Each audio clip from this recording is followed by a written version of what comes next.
Hey now, it's Sharon, and I'm back to share another policing experience with you guys. If you're new to the channel, I'm a retired detective. I worked for 20 years for a southeastern city in the US, and I was also in the military. And I'm sharing my perspectives on the different experiences I've had throughout my policing career and military career in hopes of helping others.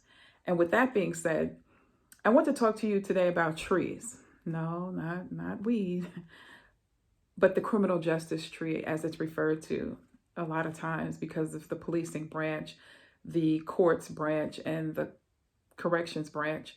And so I started to think about trees, natural trees, if you will, and how they contribute to the environment.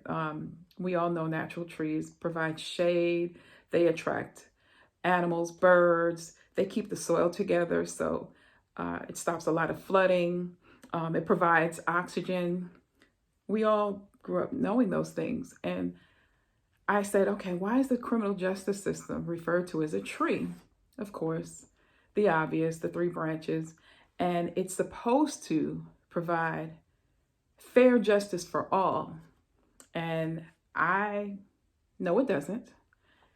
And my part in it, the policing aspect, I had to sit back and think about the whole idea of trees. And I thought of myself as a tree because I have certain beliefs, if you will, that come out in my behavior.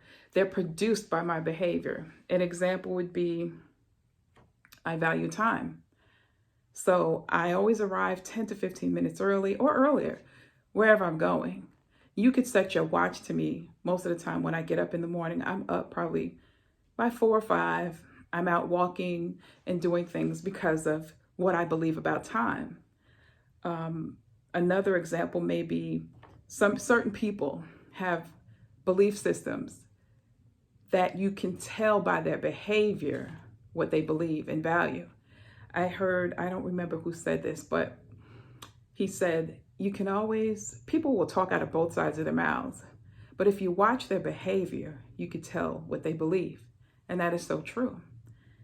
And so I started to think of myself as a tree and what was my part in the criminal justice system and justice being fairly divvied out, if you will, for everyone.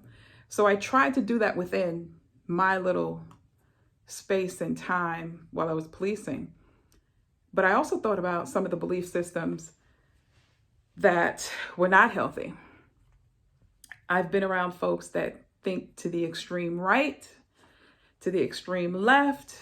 Some people think center, some people center left, center right. But their beliefs, I watched their behavior and how they policed and how they spoke to folks. It was produced. I saw it. How we interacted with people. You can just sit and watch people and see how they interact and what they believe, even about themselves. So that really made me start to think about the criminal justice system as being a tree, and is it producing justice for all, that healthy fruit? And it's not. So what do we do about it? Like I said, for me, it was an inward look at myself and what I was believing, and how did I show up to the world when I was in uniform? How did I show up to my teammates when I was in uniform? A lot of us, police officers I'm talking about, we take so much time in pressing and making sure the uniform is crisp and clean, badges polished, shoes polished, hair done, cut, all of that. But then do we take the time to go inside individually and clean up and cut off and prune those belief systems that affect my behavior when I'm out there in the community? I've done it. And let's just say the criminal justice system is man-made, so it's not perfect. We know that.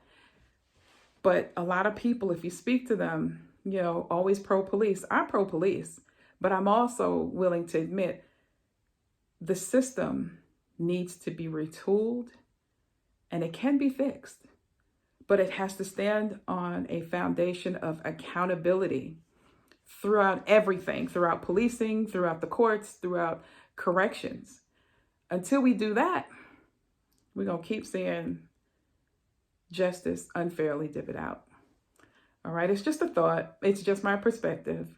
And if you like the video, please hit like, subscribe, comment if you will, and take a look at our online store. The link is in the description. I also created some notebooks. And until then, you guys, always remember, you don't necessarily have to go through a thing to learn from it. Talk to you guys later. Bye.